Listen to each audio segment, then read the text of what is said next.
बिस्मिल्लाहिर्रहमानिर्रहीम। अस्सलामुअलैकुम। मोहतरम नाज़रीन, दुआ में हजूर सल्लल्लाहु अलैहि वसल्लम का वसीला मांगना कैसा है? क्या हजूर सल्लल्लाहु अलैहि वसल्लम के वसीले से दुआ मांगना जायज़ है या नहीं? वसीले का मतलब ये है कि हाजतों के बरआने और मतालिब के हासिल होने के लिए अपने नेक अमाल या अल्लाह की नेक महबूब हस्तियों को अल्लाह ताला की बारगाह में वसीला और वास्ता बनाया जाए, क्योंकि उन्हें अल्लाह ताला की बारगाह में हमारी निस्बत ज़्यादा कुर्ब हासिल होता है। अल्लाह ताला उनकी दुआ पूरी फरमाता है और उनकी शिफात कबूल फरमाता है। मोहतरम नाजरीन, वसीला का हुक्म आपको बताते हैं और वसीले से दुआ मांगने का तरीका क्या है वो भी आपको बताएंगे, लेकिन उससे पहले वसीले से मुतालिक एक वाक़या आप लोगों से बयान करते हैं। हज़रत अब्दुल्ला बिन उम्र रज़ी अल्लाह तआला अन्हु फरमाते हैं कि मैंने रसूल अल्लाह सल्लल्लाहु अलैहि वसल्लम को ये फरमाते हुए सुना कि तुम में से पहली उम्मतों में से 3 शख्स एक सफर पर निकले। दौरान सफर रात हो गई और बारिश भी होने लगी, तो एक गार में रात गुजारने के लिए वो तीनों दाखिल हो गए। लेकिन थोड़ी ही देर बाद एक बड़ा सा पत्थर लुढ़क कर नीचे आया और गार के धाने को बंद कर दिया। ये देखकर उन्होंने आपस में मशवरा किया कि इस आजमाइश से निजात की क्या सूरत हो सकती है। मशवरा से यही तय हुआ कि हम में से हर एक अपने अपने नेक अमल के वसीले से अल्लाह ताला से दुआ करे। चुनाचे वो अपने अपने अमल के हवाले से दुआएं करने लगे। पहले शख्स ने दुआ करते हुए कहा, या अल्लाह, तू जानता है कि मेरे माँ बाप बूढ़े थे और शाम को मैं सबसे पहले उन्हीं को दूध पिलाता था। उनसे पहले मैं अपने अहलो याल और गुलामो खादिम को नहीं पिलाता था। एक दिन मैं अपने जानवरों के चारा की तलाश में दूर निकल गया और जब वापस आया तो मेरे वालिदैन सो चुके थे। मैंने दूध दोहा और उनकी खिदमत में लेकर हाजिर हुआ तो देखा कि वो गहरी नींद में हैं। मैंने उनको जगाना मुनासिब नहीं समझा और उनसे पहले अपने अहलो अयाल और गुलामों को पलाना भी गवारा नहीं किया। मैं दूध का प्याला हाथ में पकड़े उनके सरहाने खड़ा उनके जागने का इंतजार कर रहा था। हता कि सुबह हो गई। जब वो खुद बेदार हुए तो मैंने उन्हें उनके शाम के हिस्से का दूध पिलाया। या अल्लाह, तू जानता है कि मैंने ये काम सिर्फ तेरी रजा और खुशनुदी के लिए किया था। तुझे उसका वास्ता हमें इस मुसीबत से निजात अता फरमा। दुआ के नतीजे में वो चट्टान थोड़ी सी सिरक गई, लेकिन बाहर निकलना नामुमकिन था। दूसरे शख्स ने दुआ करते हुए कहा, या अल्लाह, तू जानता है कि मेरी एक चचाजाद बहन थी जो मुझे सबसे ज्यादा महबूब थी, हता कि वो मोहब्बत अपनी इंतहा को पहुंच चुकी थी। एक मर्तबा मैंने उससे अपनी नफसानी ख्वाहिश पूरी करने का इरादा किया, लेकिन वो आमादा नहीं हुई और इनकार कर दिया। हता कि एक वक्त आया कि कहत साली ने उसे मेरे पास आने पर मजबूर कर दिया। मैंने उसे इस शर्त पर 120 दिनार दिए कि वो मुझे अपने आप से ना रोके। वो आमादा हो गई। जब मैं उसे तन्हाई में ले गया वो हर तरह से मेरे काबू में आ गई थी, यहाँ तक कि वो मुकम्मल मेरी दस्तरस में थी।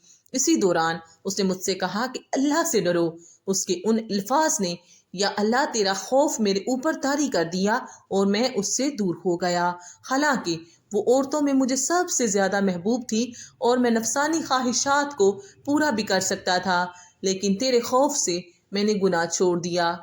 मैंने सोने के वो दिनार भी उसको दे दिए।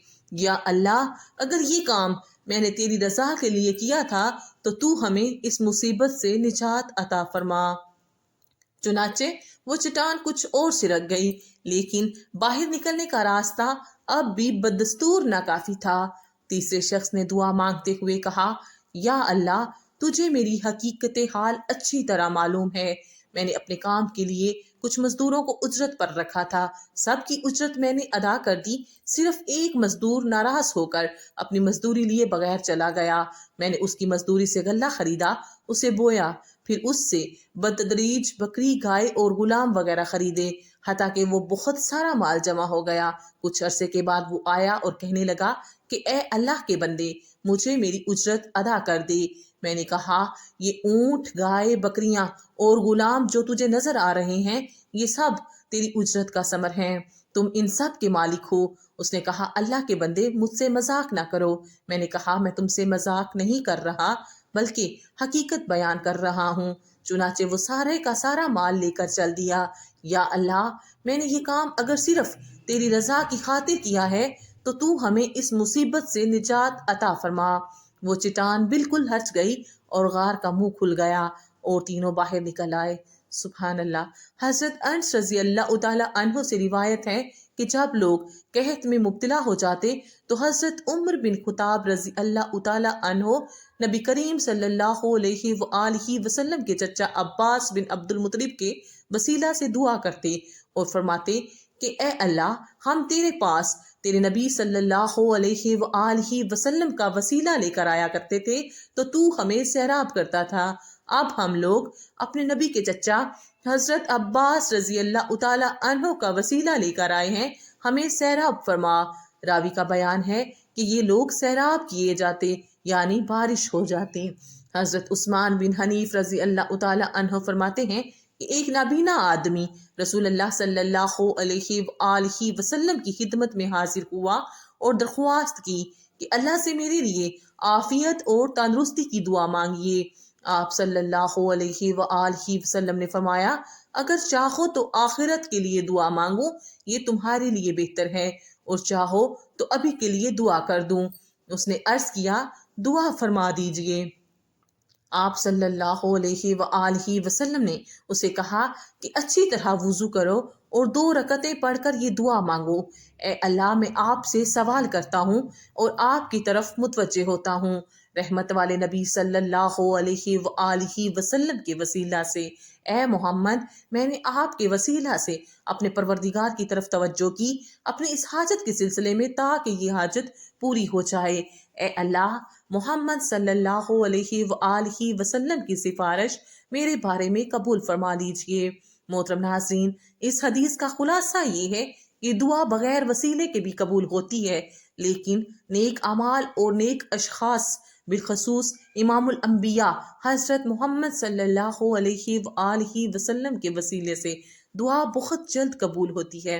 وسیلہ نہ تو واجب اور فرض ہے کہ اس کے بغیر دعا مانگنا درست نہ ہو، اور نہ ہی وسیلہ شرک اور بدعت ہے کہ اس کے ساتھ دعا مانگنے والا مشرک اور بدعتی ٹھہرے، بلکہ یہ مستحب چیز ہے، اس کی وجہ سے اللہ کریم اپنے بندوں کی دعاؤں کو قبول فرماتے ہیں۔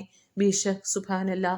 آخر میں اللہ رب العزت سے یہی دعا ہے کہ اللہ رب العزت ہم سب کی سچے دل سے مانگی ہوئی دعاؤں کو قبولیت کا درجہ عطا کرے اور ہمیں نیک اعمال کرنے کی توفیق عطا فرمائے۔